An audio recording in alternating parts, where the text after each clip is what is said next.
जय गुरुदेव। जय हो बाबा नीप करोली महाराज की जय।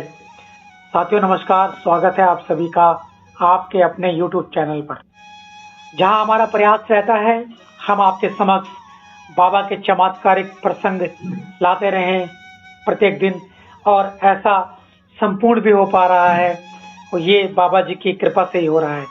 तो आज का एक प्रसंग ऐसे व्यक्ति के बारे में है जिनकी पत्नी बाबा जी की भक्त थी, पर वो बाबा जी के भक्त नहीं थे अभी तक।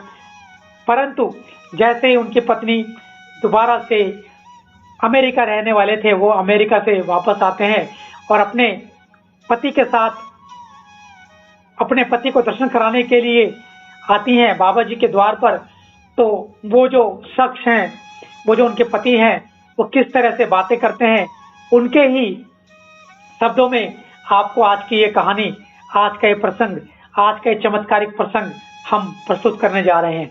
आशा है आपको प्रसंग बहुत ही पसंद आएगा, क्योंकि बाबा किस तरह से अपने भक्तों को, अपने भक्तों के परिवार वालों को जो बाबा के सानिध्य में रहते थे, उनको किस तरह से बाबा प्रसाद दिया करते थे, आशीर्वाद दिया करते थे, उसके बारे में चर्चा करेंगे। और आज का प्रसंग उस भक्त की, जो भक्त के पति के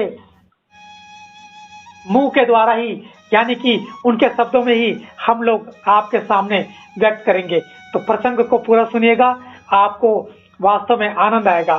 तो चलते हैं, आगे बढ़ते हैं। वो कहते हैं, जब मैं बाबा के पास पहुंचा तो उन्हें देखकर मेरा मन खिन्न हो गया, दुखी हो गया। श्वेत वस्त्र धारण किए हुए बाबा, कंबल ओढ़े हुए एक स्थूलकाय व्यक्ति। देखिए, खुद बोलते हैं कि व्यक्ति कैसे स्थूलकाय व्यक्ति। सबसे अधिक घृणा पश्चिमी लोगों द्वारा उनके चरण स्पर्श से हुई।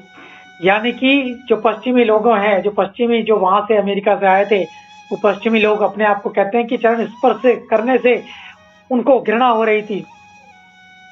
पहले दिन से लेकर 7वें दिन तक जब बाबा हमारी लगातार उपेक्षा करते रहे तो मैं क्षुब्ध हो गया।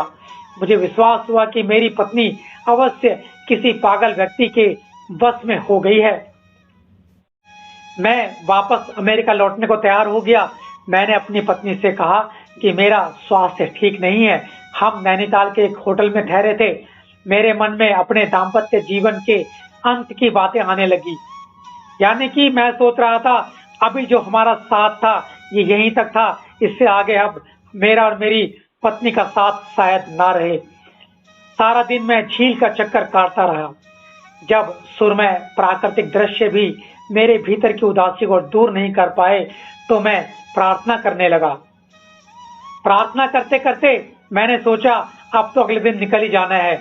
मैंने अगले दिन वापस लौटने का निश्चय कर लिया। टैक्सी द्वारा विदाई लेने हम कैंची गए। मेरे मन में आया कि मुझे ईमानदारी से बाबा को बता देना चाहिए कि उनके प्रति मेरी कोई आस्था नहीं है, और यह भी कि मुझे उनसे कतई प्रिय नहीं है और वो मुझे बिल्कुल भी अच्छे नहीं लगे। जब हम लोग कैंची पहुंचे तो वहां बहुत कम लोग थे। हम बरामदे में पड़े तख्त के सामने बैठ गए। बाबा अभी कमरे में ही थे। तख्त पर कुछ फल पड़े हुए थे। उनमें से एक सेब नीचे गिर गया था। उसे उठाने के लिए जैसे ही मैं झुका ही था कि उसी क्षण बाबा अपने कक्ष से बाहर निकले और मेरे हाथ के ऊपर अपना पैर रख दिया। यह क्या? मैं जमीन में झुका ही रह गया। मेरा हाथ बाबा के पैर के नीचे दबा था। मैं घुटने टेके एक हाथ से उनका चरण स्पर्श कर रहा था। यह स्थिति मेरे लिए असहनीय भी थी और मैं इससे घृणा करता था।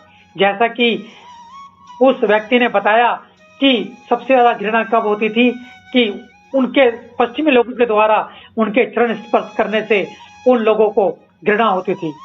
जैसा कि आपको पता ही है कि बाबा तो चमत्कारिक थे। बाबा तो सारी मन की बातें जान लिया करते थे।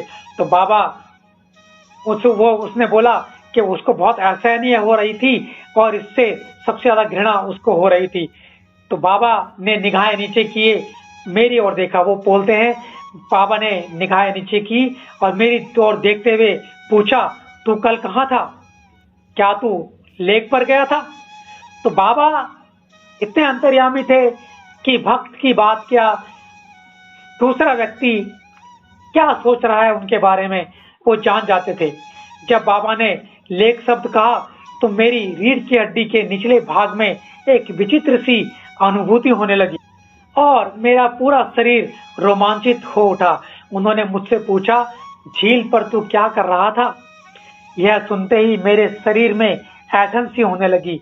क्या तू घुड़सवारी कर रहा था? बाबा का अगला सवाल था। यानी कि बाबा उससे प्रश्न पूछने लगे कि तू कर क्या रहा था। अब वो मैं बोल क्या रहा हूँ, यानी कि वो भक्त क्या कह रहा था? नहीं, मैंने कहा, क्या तू नाव में सैर कर रहा था? नहीं। भक्त ने कहा, नहीं। भक्त मतलब अभी तक वो भक्त नहीं था, पर भक्त ही मान के चलें। अगर किसी की पत्नी किसी की भक्त है तो वो भक्त को, अगर सच्ची श्रद्धा से सारे काम हो रहे हैं किसी के, तो भक्त वो अपने आप बन जाते हैं। क्या तू तैरने गया था? नहीं। 3-4 सवाल इसी तरह बाबा के द्वारा उससे पूछे गए और उससे यानी मुझसे पूछे गए और मेरा जो जवाब था वह ना में ही था। अपने हर सवाल का नकारात्मक उत्तर पाकर बाबा आगे झुके और धीमे से पूछा, क्या तू ईश्वर से बातें कर रहा था? क्या तूने ईश्वर से कुछ मांगा? अब मैं शिथिल हो गया था।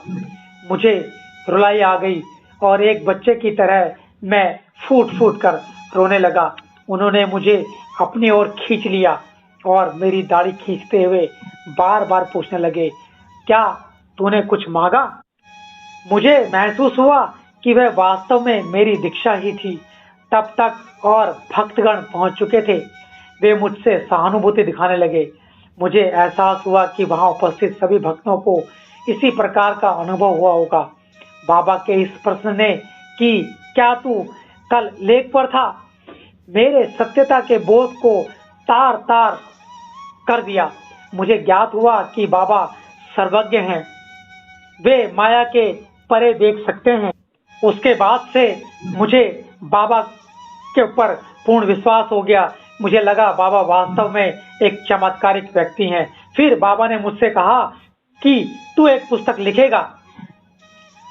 तो मुझे भान हुआ कि उन्होंने मुझे अंगीकार कर लिया। मेरे भीतर ही की लालसा उठी और मैं उनके चरणों पर गिर पड़ूं और उन्हें दबाने लगूं।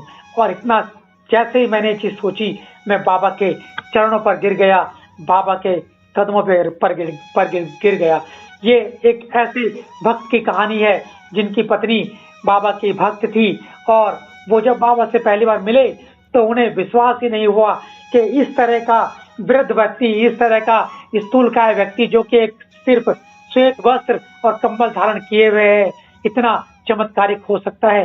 तो ये थे हमारे बाबा जी महाराज, ये थे हमारे नीम करोली महाराज। बाबा की जय। तो बोलिए नीम करोली महाराज की जय।